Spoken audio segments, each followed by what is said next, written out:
Shalom Bapak Saudara. Semangatnya kurang ya Bapak Ibu.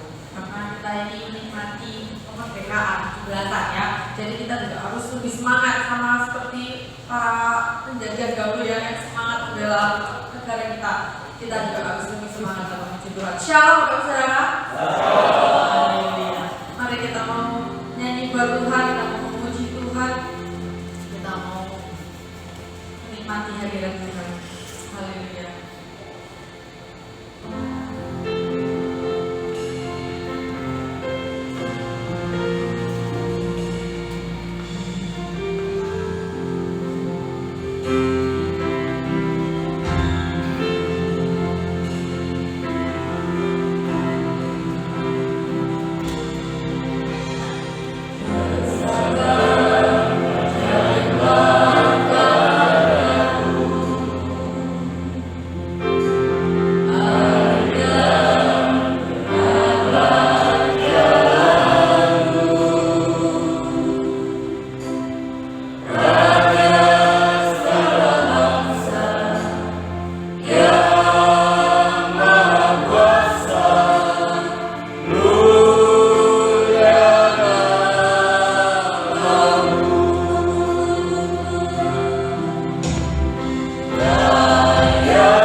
karena kuasa-Mu yang sudah Engkau nyatakan dalam kehidupan kami.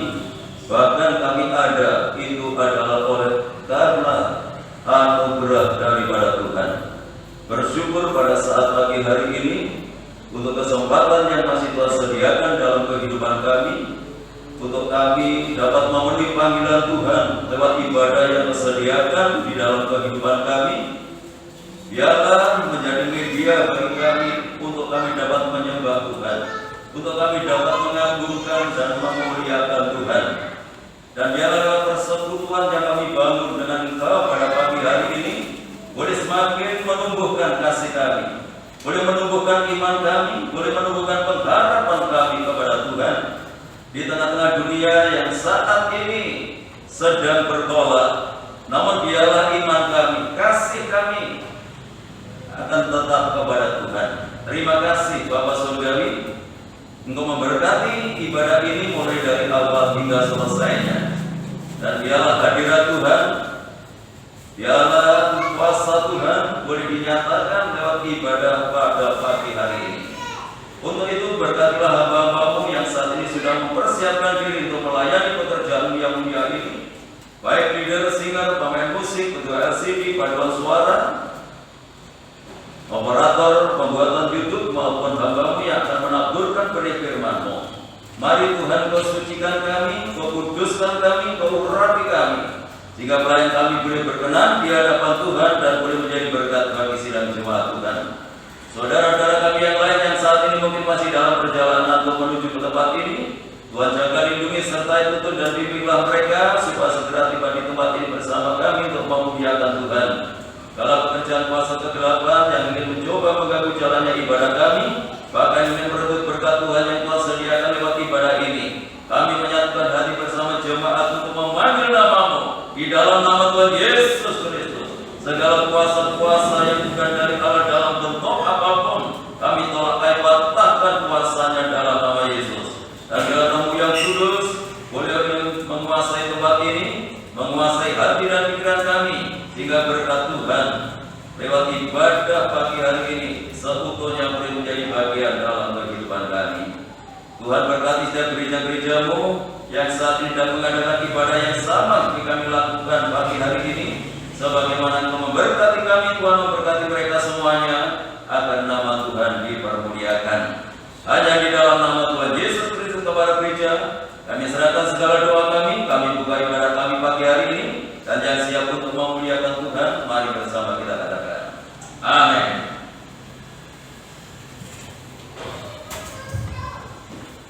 Saya ucapkan sekali lagi lebih semangat lagi Bapak Ibu. Shalom. Shalom. Masih kurang keras suaranya. Harus lebih semangat lagi. Shalom. Shalom. Karena bangsa kita bangsa sudah merdeka. Jadi ketika nanti saya bilang bangsa Indonesia merdeka, gitu ya, suaranya yang lantang, yang kencang ya, biar lebih semangat lagi ini. Bangsa Indonesia merdeka.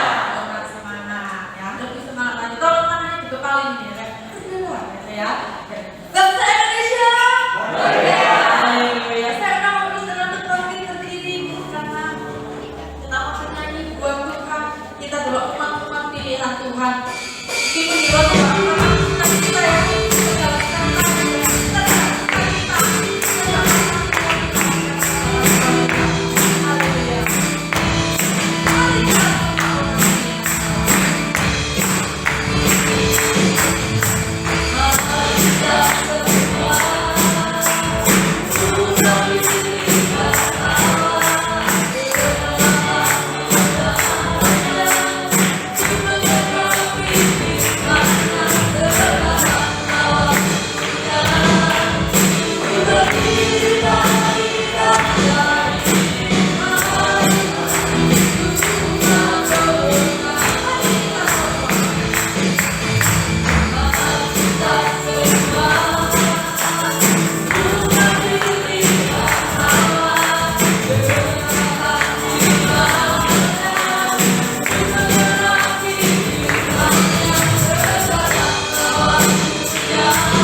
anakku Yesus Kristus.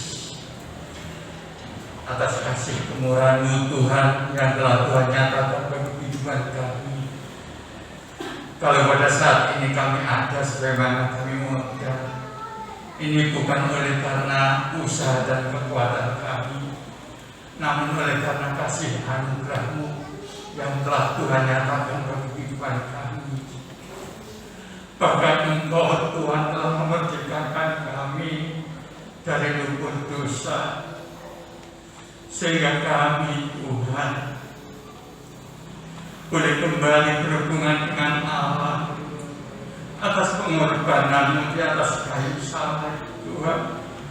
Untuk itu Tuhan berikan kami kekuatan, hikmat Tuhan, agar kami senantiasa menyerahkan segenap hidup ini kepada-Mu Tuhan. Terpujilah nama Tuhan, dan hadirat boleh kami rasakan pada saat ini. Dengan semangat dan gairah kami boleh mengagungkan nama-Mu, sebab Engkaulah Allah kami yang layak menerima segala pujian, kebesaran, kemuliaan hanya kepada-Mu Allahku Yesus. Terima kasih Allahku Yesus, terima kasih, terima kasih. Sekarang kami akan mendengarkan kebenaran firman-Mu. Berfirmanlah lewat hamba-Mu yang telah Tuhan percayakan untuk menyampaikan kebenaran Tuhan, untuk membawa umat-umat-Mu yang setia dan yang percaya, agar dalam satu kehidupan sehari-hari mereka tidak terlarut dalam keadaan dunia ini, tetapi mereka boleh, ya Tuhan, mengikuti apa yang menjadi kehendak dan rencana-Mu lewat kebenaran firman-Mu Tuhan.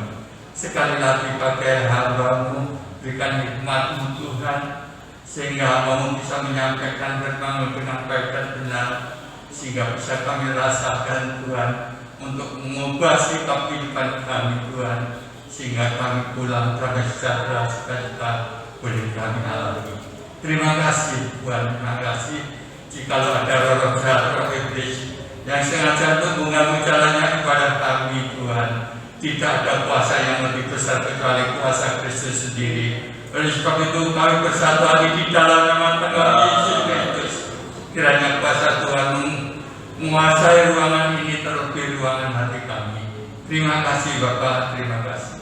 Segala puji hormat bagi Tuhan hanya di dalam nama Tuhan Yesus Kristus kami alaskan doa kami. Haleluya. Amin. Silakan duduk kembali.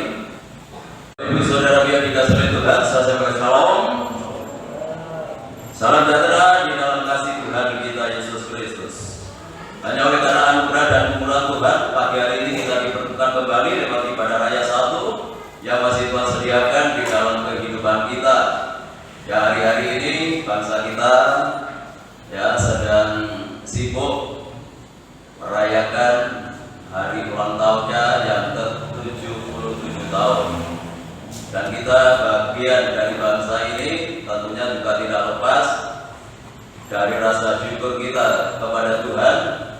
Ya, banyak kegiatan-kegiatan yang sudah dilakukan mungkin di lingkungan-lingkungan kita, dan kita pun juga ikut di dalamnya karena kita adalah bagian dari bangsa ini.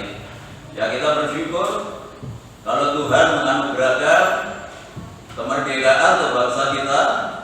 Tahun ini genap usianya ke-77 tahun. Jadi luar biasa. Kita sudah tidak dijajah lagi oleh bangsa asing. Kita hidup di alam kemerdekaan. Tapi bukan berarti orang yang merdeka itu bebas segalanya. Tetapi juga ada tatanan-tatanan, peraturan-peraturan yang harus kita taati. Dan pada pagi hari ini Tuhan ingin menyempurnakan kemerdekaan kita. Tidak hanya merdeka secara politis. Ya, mungkin secara politik kita sudah merdeka, tetapi mungkin kita masih diikat oleh hal-hal yang lain yang membuat kita tidak bebas, membuat kita masih terikat oleh kuasa-kuasa lain. Nah, untuk itu pagi hari ini tema kita diperdekakan dari roh jahat. manusia itu menjadi satu sasaran dari kuasa ini. Itu sejak manusia itu ada di Taman Eden. Jadi iblis itu selalu ingin menjatuhkan manusia. Kuasa kegelapan itu selalu ingin mengikat supaya mengikuti kehendaknya dan tidak mengikuti kehendak daripada Tuhan.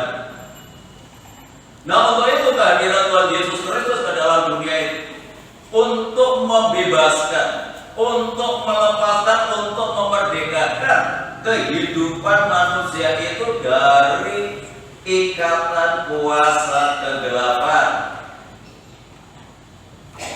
atau memerdekakan manusia itu dari roh jahat. Markus pasal yang kelima, mulai ayat yang kedua sampai ayat yang ke-13. Demikian firman Tuhan. Baru saja Yesus turun dari perahu, datanglah seorang yang kerasukan roh jahat dari kuburan menemui dia. Orang itu diam di sana dan tidak ada seorang pun lagi yang sanggup mengikatnya, sekalipun dengan rantai. Karena sudah sering dibelenggu dan dirantai, tetapi rantainya diputuskannya dan belenggunya dimusnahkannya, sehingga tidak ada seorang pun yang cukup kuat untuk menjinakkannya. Siang malam dia berkeliaran di kuburan dan di bukit-bukit sambil berteriak-teriak dan memukul dirinya dengan batu. Ketika ia melihat Yesus dari jauh, berlarilah dia mendapatkannya lalu menyembahnya, dan dengan keras ia berteriak, "Apa urusanmu dengan aku, hai Yesus, Anak Allah yang Maha Tinggi? Demi Allah jangan siksa aku." Tadi iblis pun tahu yang akan disiksa, karena sebelumnya Yesus mengatakan kepadanya, "Hai engkau roh jahat, keluar dari orang ini." Kemudian ia bertanya kepada orang itu, "Siapakah namamu?" Jawabnya, "Namaku Legion, karena kami banyak." Ia memohon dengan sangat supaya Yesus jangan mengusir roh-roh itu keluar dari daerah itu. Adalah di sana di lereng bukit sejumlah besar babi sedang mencari makan. Lalu roh-roh itu meminta kepadanya, katanya, "Suruhlah kami pindah ke dalam babi-babi itu, biarkanlah kami memasukinya." Yesus mengabulkan permintaan mereka, lalu keluarlah roh-roh jahat itu dan memasuki babi-babi itu. Kawanan babi yang kira-kira 2000 jumlahnya itu terjun dari tepi jurang ke dalam danau dan mati lemas di dalamnya. Ya, puji Tuhan. Ya, kisah ini tentunya tidak asing lagi di dalam kehidupan kita. Ada seorang yang dirasuk banyak roh jahat, 1 legion. Kalau saya membaca 1 legion itu 5.000 tentara Romawi. 1 legion ini 5.000. Satu orang dirasuk 5.000 roh jahat. Ini sangat luar biasa. Ini sebabnya mempunyai kekuatan yang luar biasa, sulit untuk dijinakkan. Ya, terpujilah nama daripada Tuhan. Kehadiran Tuhan Yesus ke Gerasa ini sebenarnya bukan untuk menemui orang ini, ya. Tetapi saya percaya setiap peristiwa yang sedang terjadi itu semua seizin daripada Tuhan. Jadi kehadiran Tuhan di negeri Gerasa itu menjadi berkat secara khusus untuk orang ini. Dan ciri-ciri orang yang dikuasai roh jahat ini, yang pertama, tidak suka tinggal di rumah. Ayat 2 dan 3, ya. Mereka suka tinggal di kuburan. Sebenarnya itu bukan kemauannya, itu bukan kehendaknya. Gak ada orang yang ingin tinggal di kuburan. Tentu namanya orang itu ingin tinggal di rumah. Tetapi kenapa dia tinggal di kuburan? Gak suka tinggal di rumah, gak mau tinggal di rumah, karena pengaruh kuasa kegelapan itu. Jadi kuasa kegelapan itu membawa orang itu menuju ke dalam kematian.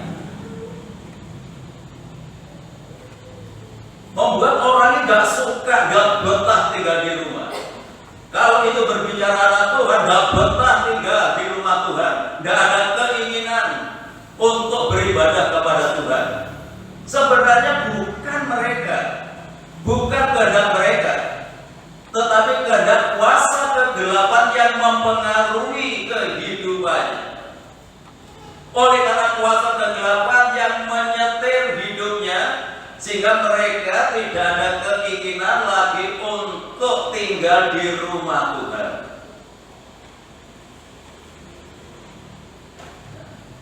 Ini memang upaya daripada kuasa kegelapan, supaya manusia itu tidak ada satu pun yang selamat. Dia ingin menguasai, dia ingin membelenggu, dia akan memperbudak manusia. Dan di dalam Yohanes pasal 10 ayat 10, pencuri yaitu iblis itu datang hanya untuk mencuri, membunuh dan membinasakan. Ini targetnya. Target daripada roh jahat itu untuk membinasakan manusia. Jadi tidak hanya mereka dibunuh, tapi sampai binasa dalam kekekalan nanti. Ciri yang pertama ini, mereka tidak suka tinggal di rumah. Bapak Ibu yang dikasihi oleh Tuhan, ya, khususnya bagi orang tua, bagaimana ketika kita itu mempunyai anak yang tidak suka tinggal di rumah, tadi suka keliaran, suka tinggal di tempat yang lain. Bagaimana perasaan kita sebagai orang tua ketika kita memiliki anak yang gak betah tinggal di rumah? Ya seharusnya anak itu betah, anak itu kerasan tinggal di rumah. Tetapi oleh karena pengaruh kuasa kegelapan ini yang mengendalikan kehidupannya, sehingga mereka tidak ada keinginan ya untuk tinggal di rumah, betah kerasan tinggal di rumah, bisa berkomunikasi dengan bapaknya, berkomunikasi dengan orang tuanya. Tentu harapan orang tua, apalagi kalau anak-anak sudah gede, bisa dijak komunikasi, ya, berbagi cerita kehidupannya. Tentu senang kalau anak itu betah tinggal di rumah. Ini mungkin secara lahiriah pun kita sebagai orang tua ya senang kalau anak kita itu suka tinggal di rumah. Dan apa yang dikatakan Tuhan, kalau kita saja mungkin gelisah, kita khawatir, kita ya bisa kecewa ketika anak kita itu tidak betah tinggal di rumah. Khawatir kalau ada apa-apa di jalan, khawatir kalau ada apa-apa di tempat yang lain. Dan pengaruh di luar itu sangat kuat. Jadi saya ambil lagi cerita di dalam Injil Lukas pasal yang ke-15, ketika anak itu tidak betah tinggal di rumah, bukan akan semakin baik. Lukas 15, anak bungsu yang meninggalkan rumah bapaknya menjadi rusak. Ya coba kita baca ya, Lukas pasal 15 ini. Lukas 15 ayat yang ke-11. Yesus berkata lagi, ada seorang mempunyai 2 anak laki-laki. Kata yang bungsu kepada ayahnya, Bapak, berikanlah kepadaku bagian harta milik kita yang menjadi hakku. Lalu ayahnya membagi-bagikannya harta kekayaan itu di antara mereka. Beberapa hari kemudian anak bungsu itu menjual seluruh bagiannya itu, lalu pergi ke negeri yang jauh. Di sana ia memboroskan harta miliknya itu dengan hidup berpoya-poya karena pengaruh. Setelah dihabiskannya semuanya, timbullah bencana kelaparan di dalam negeri itu, dan ia pun mulai melarat. Lalu ia pergi dan bekerja pada seorang majikan di negeri itu. Orang itu menyuruhnya ke ladang untuk menjaga babinya. Lalu ia ingin mengisi perutnya dengan ampas yang menjadi makanan babi itu, tetapi tidak seorang pun yang memberikannya kepadanya. padahal dia itu anak bapak yang kaya. Kalau tidak kaya nggak bisa memberikan warisan, itu pasti. Ya. Kalau tidak kaya kan nggak bisa memberikan warisan. Kalau ada warisan yang diberikan kepada anaknya, menunjukkan dia adalah bapak yang kaya. Nah, bapaknya masih hidup, tetapi anak ini sudah minta warisan. Ya mudah-mudahan nggak ada di tempat ini, gitu ya. Ya puji Tuhan. Kenapa? Karena nggak betah tinggal di rumah, nggak nyaman bersama dengan bapak, nggak tenang. Dia pengen hidup bebas, pengen hidup sesuka hatinya, nggak ada peraturan. Setiap rumah tangga itu pasti ada tatanan, pasti ada peraturan yang dibuat orang tua. Dan rupanya anak ini nggak betah karena aturan-aturan yang dibuat oleh bapak itu. Tetapi tujuannya itu kan tetap untuk kebaikan anak-anaknya. Tetapi kadang-kadang anak itu salah paham ketika ada aturan-aturan di tengah-tengah keluarga. Karena mereka nggak betah, dia paksakan bapaknya harus merestui, bapaknya harus mengizinkan untuk keluar rumah. Karena anaknya memaksa. Ya namanya orang tua ya. Walaupun ianya itu tidak sepenuh hati. Ianya karena terpaksa, karena anaknya itu memaksakan diri. Ya setelah keluar, apa yang dilakukan? Berpoya-poya, mulai terpengaruh. Namanya berpoya-poya nggak sendirian, berarti ada yang lain, ya, yang dengan dia yang mempengaruhi dia. Nah itu sebabnya di dalam 1 Korintus pasal 15 ayat 33, pergaulan yang buruk itu merusak kebiasaan yang baik. Kalau orang itu jauh dari rumah bapak, itu gak akan baik, itu akan menjadi rusak. Kalau dalam konteks Markus pasal yang kelima tadi, memang bukan karena kemauannya sendiri, bukan kehendaknya, tapi ada kuasa lain yang mempengaruhi kehidupannya, sehingga dia nggak betah, nggak kerasan tinggal di rumah bapak. Ya, kalau gereja ini adalah rumah bapak, nggak betah di gereja, lebih betah di tempat yang lain, lebih betah di mall. Sebenarnya itu bukan kemauannya, karena kebutuhan jiwa kita tidak bisa dipenuhi dengan hal-hal yang lahiriah ini. Kalau kita refreshing itu kan hanya sebatas ya hiburan saja, ya bukan menjadi sesuatu yang harus. Ya, jadi bukan dilarang ya, refreshing supaya fresh pikirannya. Ya. Tapi kan nggak harus, nggak mengikat. Ya. Nah, anak yang bungsu ini ketika jauh dari bapak bukan menjadi baik, tetapi justru sebabnya terpengaruh dengan dunia luar, sehingga mereka yang tidak terbiasa berpoya-poya karena pengaruh yang di luar, akhirnya mereka hidup berpoya-poya, ya, berpesta pora, menuruti kehendaknya, sesuka hatinya, akhirnya menjadi melarat. Ya, walaupun duitnya tetap gunung sekalipun, kalau hidup seperti ini dijamin melarat. Sebabnya harus berhati-hati dalam menapai hidup ini dengan berkat yang Tuhan anugerahkan di dalam kehidupan kita. Ya bukan untuk berpoya-poya kalau mungkin lebih, tetapi untuk kemuliaan Tuhan. Karena ini jauh dari Bapak. Pengaruh yang di luar tidak semakin baik, tetapi menjadi semakin rusak.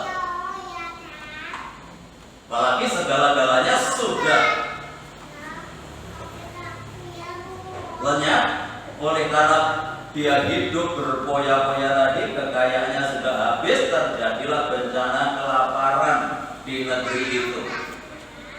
Dan mau gak mau, yang biasanya nggak pernah bekerja di rumah karena sudah uang sakunya habis, kebutuhan mendesak, mau gak mau dia cari pekerjaan. Pekerjaan pun ya seadanya karena nggak punya keahlian apa-apa. Ya sayang ya. Jadi kalau apalagi kalau masih muda ya, belajarlah. Kalau masih satunya belajar dengan sungguh-sungguh, bekali hidupmu, jangan sampai terjadi seperti ini. Nah, begitu terjadi kelaparan mendesak, mau gak mau, hanya satu pekerjaan ini yang dia bisa lakukan, yaitu penjaga babi. Dan untuk makan pun mengalami kesulitan. Sudah mengerikan ya kalau orang itu jauh dari Bapa. Ya. Nah, sebenarnya kita sebagai anak-anak Tuhan itu sebenarnya rumah Tuhan itu adalah sesuatu yang menyenangkan. Seharusnya begitu.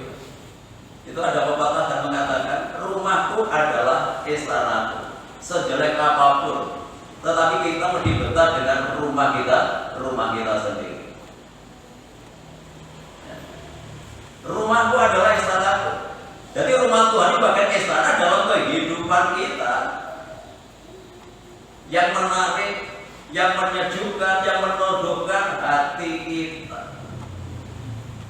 Nah, sebenarnya jangan jauh kita dari Bapa. Bapa itu adalah sumber segala-galanya dalam hidup kita. Dia tidak pernah mengalami kekurangan ketika dia dekat dengan Bapa. Tetapi ketika dia jauh dari Bapa, makan saja mengalami kesulitan. Jadi Bapa kita adalah sumber kehidupan kita. Bahkan kita hidup ini oleh karena Tuhan, oleh karena Bapa. Ya. Dan tujuannya jangan jauh kita dari Bapa, jangan jauh dari sumbernya. Marilah kita melekat terus kepada Tuhan dan mencintai rumah Tuhan. Ya, di mana Tuhan itu terus ingin membangun persekutuan dengan kita di dalam rumahnya, di dalam bait. Seperti apa yang menjadi kerinduan Raja Daud ya, di dalam Mazmur pasal 69. Ini berbeda dengan kisah ini ya, Raja Daud ini. Raja Daud itu raja yang sangat luar biasa. Mazmur 69 ayat yang ke-10.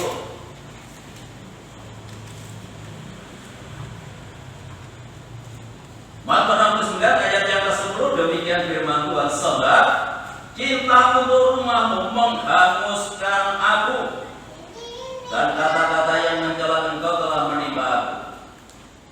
Cinta akan rumahmu menghanguskan aku. Ini pernyataan daripada Daud.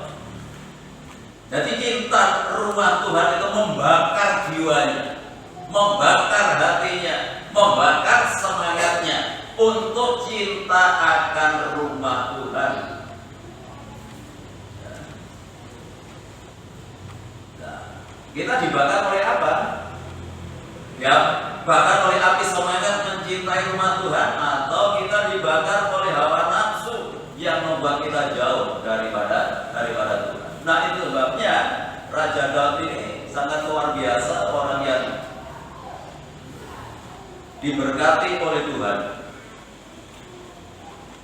Walaupun dia raja, tetap memiliki kerinduan untuk dekat dengan Tuhan dan mencintai, mengasihi rumahnya. Kalau kita melihat latar belakang kehidupan Daud, itu adalah seorang gembala, orang yang gak terpandang, orang yang tersisihkan di tengah-tengah keluarganya pun dia gak diperhitungkan. Kalau yang lain, saudara-saudara yang lain itu menempati posisi yang ya menjanjikan karena dia menjadi prajurit Saul pada saat itu. Kalau sekarang ya menjadi TNI, menjadi Polri. Kalau sekarang ya. Tetapi katanya seorang gembala hidup di padang belantara, seolah-olah tidak ada masa depan dalam hidupnya. Dipandang sebelah mata oleh banyak orang, tetapi jiwanya dalam ini yang luar biasa, ya. Jiwa yang mengasihi kepada Tuhan, yang bisa mengubah kehidupan, yang bisa memerdekakan kehidupan. Jadi sejak dia itu masih jadi gembala, memiliki jiwa yang mengasihi kepada Tuhan. Dan sebabnya Tuhan tidak tanggung-tanggung mengangkat kehidupan dia mulai dari gembala menjadi raja. Kalau diurut dari garis keturunan tidak mungkin. Namanya raja itu bukan pilihan, tetapi keturunan. Seharusnya itu Nathan yang menjadi raja, menggantikan ayahnya Saul. Seharusnya begitu. Karena kalau raja itu tidak pilihan, langsung turun kepada anaknya. Tapi segala sesuatu bisa terjadi oleh karena kuasa Tuhan yang nggak mungkin bisa menjadi mungkin, yang nggak bisa menjadi bisa. Walaupun Daud itu bukan keturunan raja, tetapi kalau Tuhan punya mau dalam kehidupannya, Tuhan angkat menjadi raja. Setelah menjadi raja pun nggak berubah kesetiaannya kepada Tuhan. Oh, ini yang luar biasa. Ya, banyak orang itu gampang berubah gitu ya. Waktu dalam pergumulan setia kepada Tuhan. Ya. Begitu banyak masalah melekat kepada Tuhan, masalahnya selesai ya selesailah sudah. Ya. Tapi nggak berubah. Mulai dari dia jadi gembala sampai dia menjadi raja. Ya, pernyataannya di dalam Mazmur 69 ini. Cinta akan rumahmu itu menghanguskan aku, membakar jiwaku. Ya, mari kita menjadi anak-anak Tuhan yang mencintai rumah Tuhan. Nah, karena di sanalah Tuhan itu ingin mendapatkan kehidupan kita. Tuhan ingin bersekutu dengan kita. Dan memang itulah tujuan Tuhan. Tujuan Tuhan untuk menciptakan manusia itu memang untuk bersekutu dengan ciptaannya. Nah, karena dosa yang sudah merusak manusia itu, karena dosa menjadi penghalang manusia itu untuk bersekutu dengan Tuhan. Lewat pengorbanan Tuhan Yesus di atas kayu salib yang membebaskan kita dari dosa, maka kita bisa bersekutu kembali dengan Tuhan. Ya. Dan itu memang harapan Tuhan, supaya kita tidak terhilang, kita tidak dikuasai oleh roh jahat yang menjauhkan kita dari Tuhan. Ya. Jadi sebenarnya bukan kemauan orang itu, tetapi kuasa kegelapan, ya, yang mengikat, yang membelenggu, yang mengarahkan kehidupannya sehingga tidak merasa tidak betah tinggal di rumah, tetapi justru rasa tinggal di kuburan. Ya, yang kedua, suka berontak. Ya, tadi dikatakan dalam Markus pasal yang kelima, walaupun dirantai sekalipun, rantainya diputuskannya dan tidak ada seorang pun yang mampu, yang sanggup untuk menjinakkannya. Berarti ini adalah orang yang suka berontak, susah untuk diatur. Karena ada kuasa lain yang ada di dalam dirinya yang sudah mengatur hidupnya. Ketika Tuhan itu menghendaki untuk mengatur hidupnya, ya susah. Karena ada kuasa lain yang ada dalam dirinya yang sudah mengatur, yang menguasai, yang memiliki hidupnya. Walaupun dirantai sekalipun, rantainya diputuskannya dan tidak bisa dijinakkan. Artinya itu berontak terus, susah untuk diatur karena sudah dimiliki. Jadi untuk membebaskan itu juga susah. Kalau orang sudah dimiliki akan kuasa kegelapan dan begitu saja akan dilepaskan.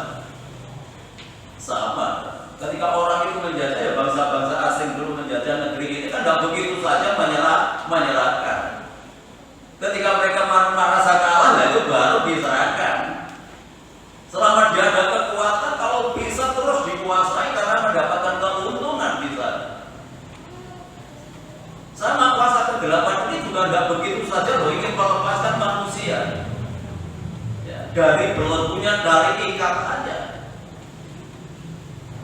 Dan juga saya katakan tadi dalam Yohanes pasal 10 ayat 10, tujuannya iblis itu untuk membunuh dan membinasakan sampai manusia itu binasa. Kalau ini tidak dibebaskan, orang yang suka berontak, orang yang suka diatur ini ya binasa. Kalau dalam 2 Timotius pasal yang ketiga ini dosa akhir zaman. Ya, 2 Timotius.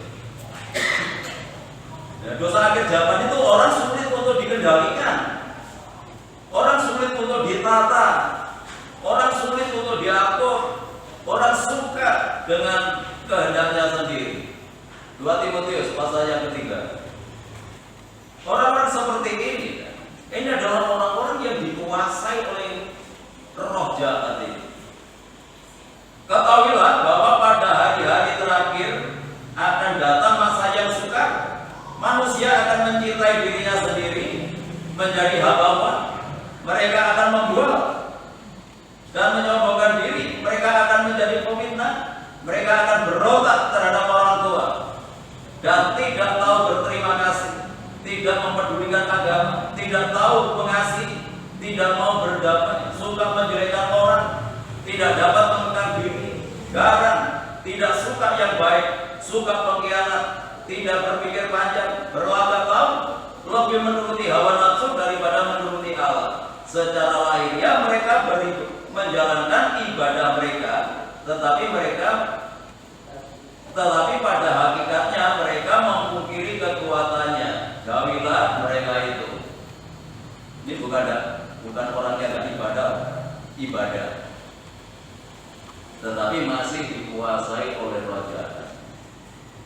Ya, mereka suka memfitnah, mereka suka berontak terhadap orang tua dan anak. Tolong, tidak ada orang tua yang tidak mengasihi anak-anaknya. Jadi kalau orang tua itu menuturi, orang tua menasihati, semua itu kan untuk kebaikan anak. Tidak ada orang tua yang menjerumuskan anaknya.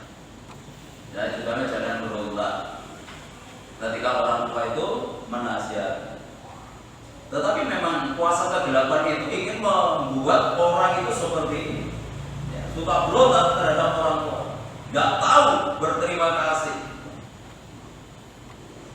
nggak tahu mengasihi, nggak suka berdamai, suka menjelekkan orang. Ini berbahaya. Nah, jadi kalau kita itu masih ada hal-hal seperti ini, berarti kita ini masih diikat, dibelenggu oleh kuasa kegelapan ini. Orang yang suka protes, ya, susah untuk diarahkan, susah untuk dituntun, susah untuk dibimbing, walaupun mereka beribadah. Nah, tetapi tidak merasakan akan kekuatan ibadah yang mereka kerjakan, tapi justru sebaliknya memungkiri kekuatan ibadah. Seharusnya orang yang beribadah kepada Tuhan itu menjadi lebih baik, karena ini adalah sarana Tuhan untuk membentuk kehidupan kita. Ya, lewat ibadah ini menjadi satu media, menjadi satu sarana yang dipakai oleh Tuhan membentuk kehidupan kita menjadi pribadi yang lebih baik. Tetapi kalau masih ada hal-hal seperti ini yang nempel dalam kehidupan kita, yang menguasai kehidupan kita, berarti kita masih dibelenggu oleh kuasa kegelapan, oleh roh jahat.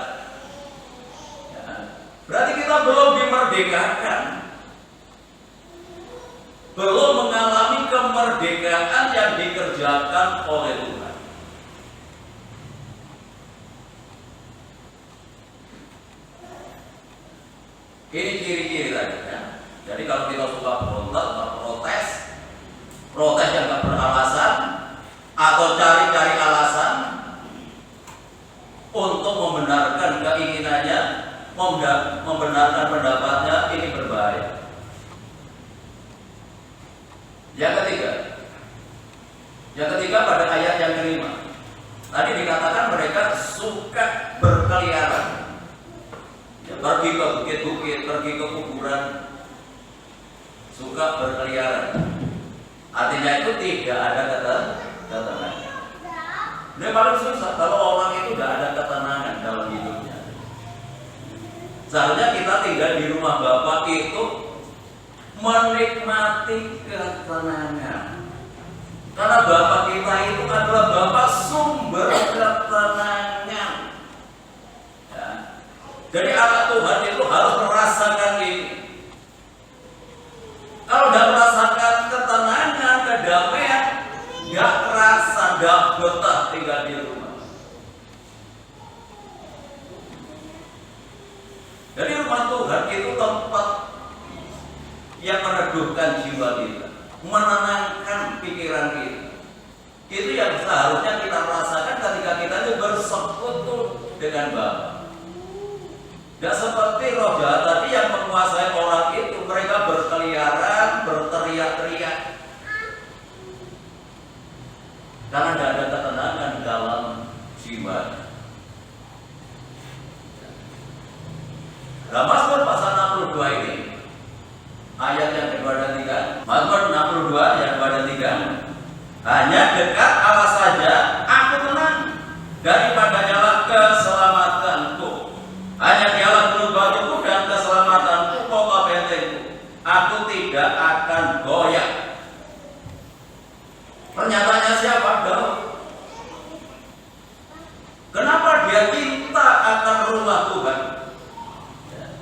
Yang membakar hatinya, karena dia merasakan ini. Hanya dekat Allah. Sebenarnya ketika kita ini ada di rumah Tuhan, dekat dengan Tuhan, kita harus merasakan ketenangan ini. Nah, ketenangan itu kan kebutuhan jiwa kita, kebutuhan batin yang kita. Jadi tenang itu bukan karena lahiriahnya. Lahiriah itu kan hanya mengikuti apa yang ada di dalam. Ya. Ini kan kebutuhan kita saudara. Dan Tuhan sediakan dalam kehidupan kita. Nah, mau tidak kita dekat dengan Tuhan, pasti kita akan mendapatkan ini, memperoleh ini. Jadi ketenangan kita itu bukan karena situasi dan kondisi. Kalau situasi goncang, ya jiwa kita ikut goncang, hati kita ikut goncang. Kalau hati kita, jiwa kita ditentukan oleh situasi dan kondisi, apalagi ketenangan hidup kita ditentukan apa yang kita miliki. Nah, tambah repot ini. Apa yang kita miliki itu kan tidak stabil sifatnya. Karena apa yang ada di dalam dunia ini itu selalu berubah-ubah. Dan ketenangan jiwa kita ketika kita dekat dengan Tuhan, dekat dengan Allah. Ya. Hanya dengan Allah saja aku tenang, karena daripadanya keselamatan.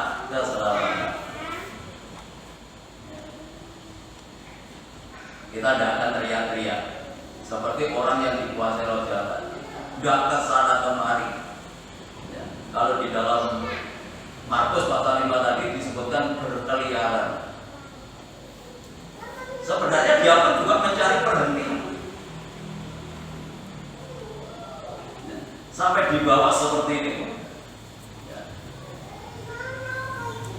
Dari pasal ke-8 itu membawa orang seperti tidak betah di rumah Tuhan, mencari ketenangan yang lain di luar, justru tidak akan mendapatkan. Nah, itu sebabnya pagi hari ini Tuhan ingin memerdekakan kehidupan kita. Ya, kita bisa merasakan ketenangan, kita bisa merasakan kedamaian ketika kita dekat dengan Tuhan. dekat dengan Allah. Yang Filipi pasal 4 ayat 7 itu, Bapa itu adalah sumber damai sejahtera. Ya, jadi kalau kita dekat pada sumbernya, kita pasti akan mendapatkan. Ya, mengingat waktu yang terakhir. Ayat 5, menyiksa diri, memukul diri. Ayat yang 5 tadi disebutkan dia menyiksa dirinya, memukul dirinya dengan batu. Banyak orang itu diperlakukan kuasa kegelapan seperti ini, menyiksa diri dengan berbagai duka oleh karena ingin cepat kaya. Itu dalam 1 Timotius pasal yang ke-6. 1 Timotius pasal yang ke-6.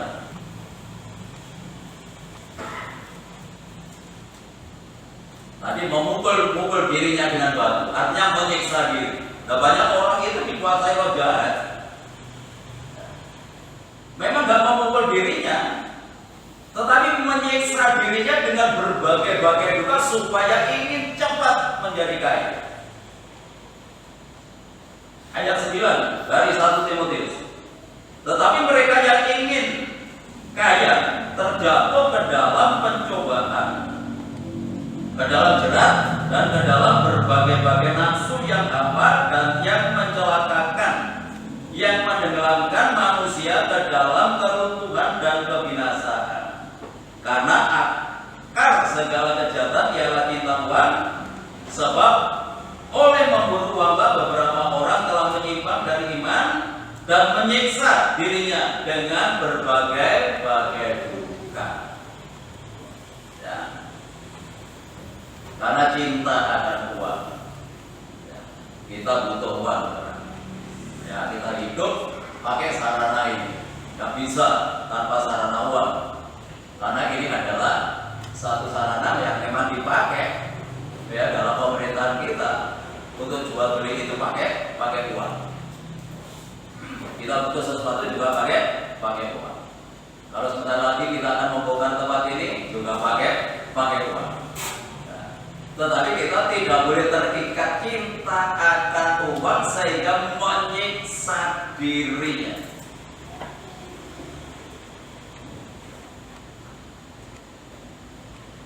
Ya, ketika saya ada dulu di kampung, saya melihat orang itu kaya, memang kaya.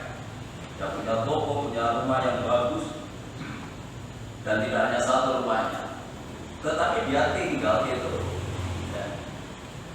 Tidurnya itu campur rosokan, barang-barang bekas tidurnya, dan hanya di dipan yang dari bambu tidurnya. Padahal punya rumah mewah, tetapi tinggalnya seperti itu. Tempat tinggal, walaupun kaya tetapi tidak bisa menikmati kekayaan. Ya tidak tahu, mungkin dengan cara lain dia untuk memperoleh kekayaannya. Ya mungkin itu sebagai syaratnya hidup seperti itu. Nah, apa untungnya kita kaya tetapi tidak bisa menikmati. Lalu kemarin saya juga ngomong dengan seseorang. Ya, di kota itu banyak rumah-rumah yang mewah-mewah, tetapi penghuninya tidak ada, malah kesana kemari. Tapi yang ada itu malah pembantunya. Berkeliaran kesana kemari. Jadi untuk memperoleh itu supaya dia menjadi sukses, menjadi kaya, bukan berarti kita itu ya malas bekerja, enggak. Karena cinta uang ini mereka menyimpan dari iman. Bukan tidak boleh kita mendapatkan uang, kalau boleh ya sebanyak mungkin ya kita kerja dapat uang. Ya. Tapi jangan sampai menyimpan dari iman. Ya. Itu akan membawa orang kepada keruntuhan dan kebinasaan. Kalau kita mendapatkan uang itu, kita peroleh di luar iman kita. Apalagi mengejar sampai meninggalkan kegiatan-kegiatan ibadah yang Tuhan sediakan. Ini adalah jebakan kuasa kegelapan untuk menjauhkan kita dari Tuhan.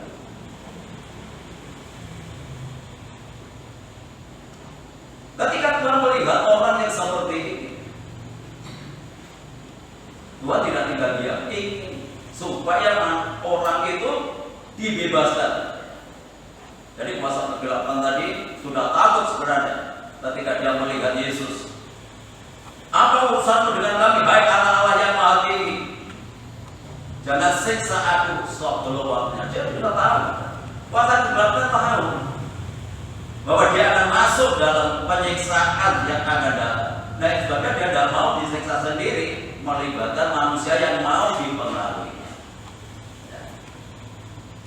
Lalu diusir oleh Tuhan supaya masuk ke dalam babi. 2000 babi mati lemas. Lalu bagaimana orang ini setelah diubahkan oleh Tuhan, setelah dimerdekakan, setelah dibebaskan oleh Tuhan? Yuk kita kembali kepada Markus yang terakhir ini, ayat pasal yang kelima, ayat yang ke-19. Yesus tidak memperkenankannya, tetapi ia berkata kepada orang itu, pulanglah ke rumahmu, kepada orang-orang sekampungmu, dan beritahukanlah kepada mereka segala sesuatu yang telah diperbuat oleh Tuhan atasmu, dan bagaimana ia telah mengasihani engkau. Orang itu pun pergilah dan mulai memberitakan di daerah Dekapolis segala apa yang telah diperbuat Yesus atas dirinya, dan mereka semua menjadi heran. Oh, ini orang yang dimerdekakan membuat orang itu takut, membuat orang itu heran atas apa yang diperbuat oleh Tuhan atas kehidupannya. Karena apa? Mengalami kemerdekaan, mengalami kebebasan dari pengaruh kuasa kegelapan. Yang pertama menjadi berkat di tengah-tengah keluarga. Pulang ke keluarga. Bagaimana kehidupan kita anak-anak ada berat di tengah-tengah keluarga kita? Bapak Ibu, sudahkah kita menjadi berkat di tengah-tengah keluarga? Yang pertama harus menjadi berkat di tengah-tengah keluarga. Setelah itu menjadi berkat di tengah-tengah kampungnya, di lingkungannya. Yang terakhir di daerah. Ada dimanapun dia berada, akhirnya menjadi berkat, membuat orang itu heran, membuat orang itu kagum karena perubahan-perubahan yang ada di dalam kehidupan. Inilah tandanya orang yang dimerdekakan oleh Tuhan. Dan biarlah kita juga memiliki pengalaman seperti ini, membuat orang lain itu kagum. Kalau kita sebagai orang tua, anak-anak kagum dengan kita, karena kita menjadi berkat. Orang tua menjadi kagum juga terhadap anak-anak yang boleh mengalami perubahan di dalam kehidupannya. Bahkan dimanapun kita berada, ketika kita mengalami pembebasan, kemerdekaan dari Tuhan, membuat orang lain itu kagum apa yang dilakukan Tuhan dalam kehidupan kita. Tuhan Yesus memberkati kita. Kita pujikan Engkau Tuhan yang setia.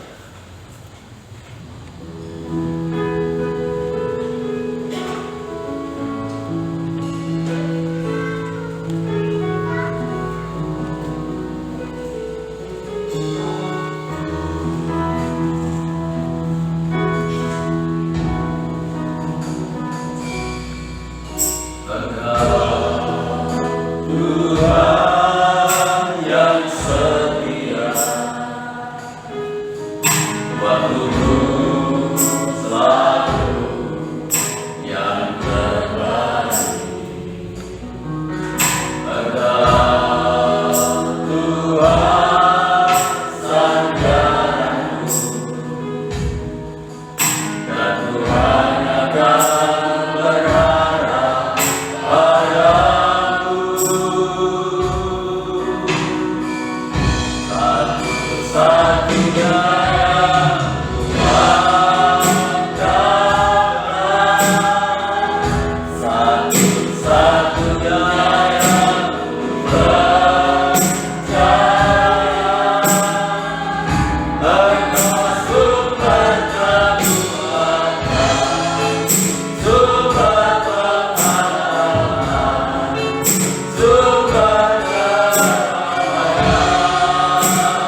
Terima kasih Tuhan, di bulan Agustus Tuhan mengingatkan kami bahwa kami hidup di dalam kemerdekaan. Kami lepas dari penjajahan. Seperti firman yang baru saja kami dengar Tuhan, bahwa kami sebenarnya sudah mendapatkan kemerdekaan itu dari Tuhan. Sesaat peristiwa salib yang Tuhan sudah lakukan demi kami. Namun kami belum merasa Tuhan kalau kami ini merdeka. Bahkan kami masih teringat dengan kehidupan kami yang lama. Seakan-akan kami nyaman dalam kehidupan kami yang lama. Tidak banyak aturan, tidak banyak yang melarang kami. Bahkan kami sepuas-puasnya kami bisa melakukan. Tuhan, berikanlah arti kemerdekaan yang Tuhan sudah berikan kepada kami. Buka mata hati kami Tuhan, karena kemerdekaan yang Tuhan berikan kepada kami penuh kuasa, penuh mujizat. Jadikanlah kami pelaku-pelaku firman-Mu, untuk kami bisa tinggal di dalam hidup merdeka yang Tuhan sudah berikan kepada kami. Tuhan, jadikanlah hidup kami bisa memancarkan berkat bagi siapapun yang kami hadapi, dimanapun kami berada Tuhan. Untuk itu Tuhan, berilah kami belas kasihan-Mu secara kekuatan. Untuk kami sendiri Tuhan, kami tidak mampu untuk meraihnya Tuhan. Kami hanya mengharapkan tangan kuasa Tuhan, kemurahan dan kasih Tuhan kami mohonkan. Kiranya berikan kepada kami, agar kami bisa melakukan apa yang Tuhan sudah perintahkan pada kami. Terima kasih Tuhan, terima kasih. Sekali lagi Tuhan, kiranya firman ini jadikanlah mujizat, jadikanlah kekuatan bagi kami, sehingga benar-benar kami terbuka bahwa kemerdekaan yang Tuhan berikan pada kami itulah yang nantinya bisa membawa kami ke surga yang Tuhan sudah sediakan. Terima kasih Tuhan, terima kasih. Kami doakan hamba-Mu yang sudah memberikan firman bagi kami. Tuhan, kami hanya bisa doakan kiranya Tuhan akan selalu menjaga, Tuhan akan selalu menolong, bahkan berkat-berkat Tuhan selalu mencurahkan, baik di tengah-tengah keluarga maupun di tengah-tengah pelayanan. Terima kasih Tuhan, terima kasih. Hanya di dalam nama Tuhan Yesus Kristus kami sudah berdoa. Haleluya, amin. Silakan kembali. Dan hari ini saudara kita Yohanes Agus Krismanto berulang tahun. Ya. Silakan untuk maju ke depan, kita doakan dengan pujian terima kasih Yesusku. Dan setelah doa berkat, sidang jemaat dimohon untuk tetap duduk dulu ya. Ada sesuatu yang akan diberikan oleh Ibu Yanti.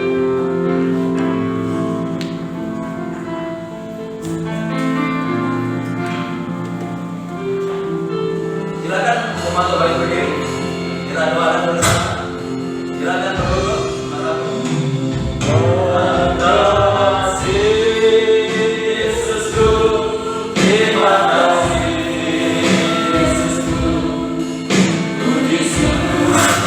Hanya bagi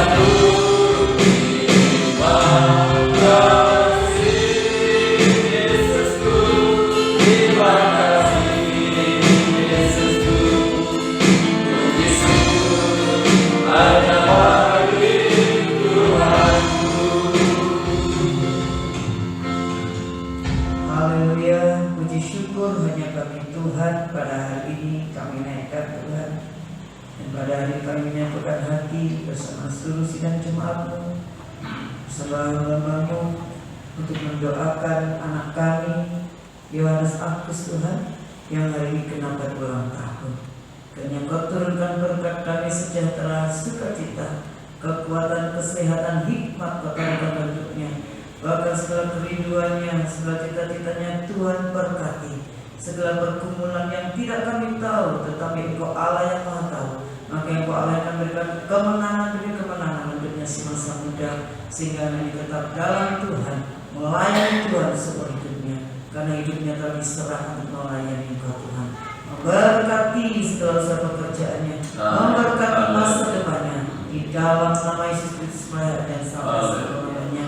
Terima kasih, dan kami menyerahkan ke keluarga besarnya, untuk orang tuanya Bapak Misno, tetap pulihkan kesehatannya, dan juga dengan kakak dan adiknya, semua saudara-saudaranya Tuhan. Memberkati dan menolong Mas Eko sekeluarga, untuk Mbak Ani sekeluarga, untuk Yayu sekeluarga, untuk Agus Tuhan sekeluarga. Kami serahkan dalam tangan Tuhan, berkat rahmat-Mu turun dalam keluarga ini. Tuhan, tetap ikat satukan dengan tali kasih-Mu Tuhan, sehingga keluarga kita di dalam Engkau. Terima kasih Bapak, sekali lagi berkat atas anak kami Agus Tuhan, mulai hari dan sampai selama-lamanya. Perlindungan-Mu, pembelaan atas hidupnya, dalam nama Yesus Kristus. Bapak Surgawi, selanjutnya kami menyerahkan ke Bapak Ibu kami yang sudah berusia lanjut. Demikian pula untuk Ibu Gembala, Bapak Ibu Yakub, Bapak Ibu Sulaiman, Ibu Mistia. Kami serahkan Ibu Aminah, kami berdoa untuk Ibu Konisa ke dalam tangan-Mu.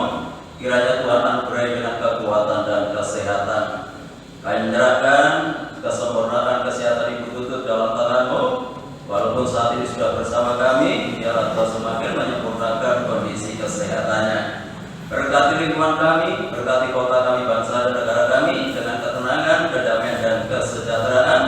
Bapak Presiden bersama wakil dan jajarannya, demikian pula pemerintah yang ada di daerah, diberikan hikmat oleh Tuhan supaya dapat membawa bangsa ini ke arah yang lebih baik lagi. Menyerahkan hamba-Mu yang sudah melayani pekerjaan-Mu pagi hari ini, Tuhan memberkati mereka semuanya, bahkan semakin memperkindah pelayanannya di hari-hari yang akan datang. Kami menyerahkan rencana perbaikan konstruksi gereja ini ke dalam tangan-Mu. Biarlah Tuhan buka jalan, Tuhan menyediakan semua biaya yang kami perlukan, karena semuanya ini kami kerjakan hanya untuk kemuliaan Tuhan. Terima kasih Tuhan, menggerakkan orang-orang yang dipakai oleh Tuhan menjadi satu sarana, menjadi satu alat untuk dapat mengambil bagian di dalam pembangunan ini. Terima kasih Tuhan.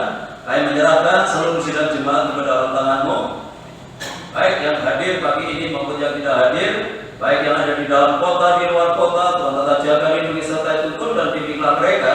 Tuhan tetap hidup dalam kekudusan dan kebenaran dimanapun mereka berada, selalu membawa nama Tuhan dipermuliakan. Rumah tangga, keluarga, kehidupan jemaat Tuhan berkati dengan ketenangan, kedamaian dan kesejahteraan. Segala usaha, pekerjaan, bukan dan tanggung jawab yang mereka lakukan, Tuhan buat berhasil. Peliharakan seluruh jemaat-Mu dalam kasih-Mu. Tidak ada rumah tangga anak-anak-Mu yang hidup di dalam kekurangan.